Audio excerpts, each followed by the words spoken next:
വീട്ടമ്മമാർക്ക് ചെയ്യാൻ പറ്റിയ ഒരു കൃഷിയാണ് മത്ത കൃഷി. നമുക്ക് അധികം സമയമോ സ്ഥലമോ ഒന്നും വേണ്ട. ഇങ്ങനെ ഞാൻ കൂടുതലാത്തിട്ടിരിക്കുന്നതിൻ്റെ കാരണം എലിശല്യമാണ്. കുറേയധികം മത്തങ്ങകൾ വിരിഞ്ഞു, അതെല്ലാം എലി നശിപ്പിച്ചു. അത് കാരണം ഞാനിങ്ങനെ ഒരു കവറിനകത്താക്കിയിട്ടിരിക്കുന്നതാണ്. മത്തങ്ങ ഉണ്ടായി 2-3 ദിവസം കഴിയുമ്പോഴത്തേക്കും നമുക്കിത് പ്ലാസ്റ്റിക് കവറിനകത്താക്കി ഇടാം. ശ്രദ്ധയോടെ വേണം കവറിനകത്ത് ഇടാൻ. വീഡിയോ പിടിക്കുന്നതുകൊണ്ട് ഒത്തിരി ലെങ്തായി പോകും, കാരണം ഇച്ചിരി സമയം എടുത്തായിരിക്കുമല്ലോ നമ്മളിത് കവറിനകത്താക്കുന്നത്. അത് കാരണമാണ് വീഡിയോ മത്തങ്ങ കവർ ഇടുന്നതിൻ്റെ പിടിക്കാത്തത്. ഇതുപോലെ വേറെ ചെറിയ മത്തങ്ങകളും ഇവിടെയുണ്ട്. ഇനി നമുക്ക് ഒരു മത്തങ്ങ വിളവെടുക്കുന്നതിന് കാണാം. ഇലകളും ചുറ്റുമുള്ള കാടൊക്കെ വെട്ടിക്കളഞ്ഞതിന് ശേഷമാണ് ഈ വീഡിയോ ചെയ്യുന്നത്.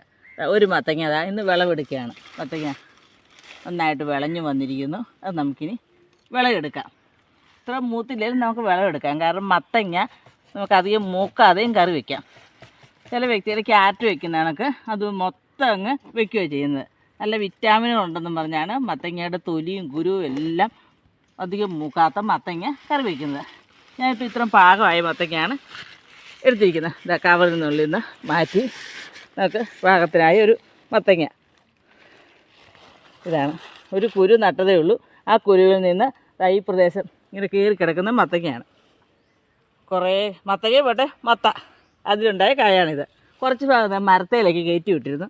അവിടെ കായൊക്കെ ഉണ്ടായിരുന്നു. പക്ഷേ ഇത്രയും താങ്ങാനുള്ള ശേഷി ഈ മത്തയുടെ തണ്ടിനില്ല. ഈ വെയിറ്റ് താങ്ങാനുള്ള ശേഷി മത്തയുടെ തണ്ടിനില്ലാത്ത കാരണം ഇത്രയും പാകമാകുന്നതിന് മുമ്പ് ആ മത്തങ്ങകളെല്ലാം താഴോട്ട് പോകുന്നു.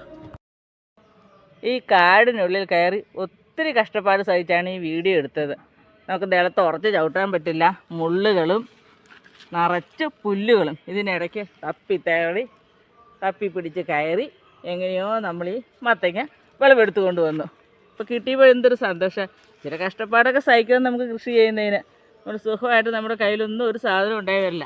മണ്ണിൽ നന്നായിട്ട് പണ്ടെങ്കിലേ നമുക്കിതൊക്കെ കിട്ടുകയുള്ളൂ. പിന്നെ മത്തങ്ങയ്ക്ക് ഒത്തിരി കെയറിങ്ങിൻ്റെ ആവശ്യമില്ല. ഇതിൻ്റെ ഇലയും കറി വയ്ക്കാം, പൂവും കറി വയ്ക്കാം. ഇതൊക്കെ ഞാൻ ഈ മത്തങ്ങയിൽ നിന്ന് കുറേ പറിച്ചെടുത്ത് കറി വെച്ചതാണ്.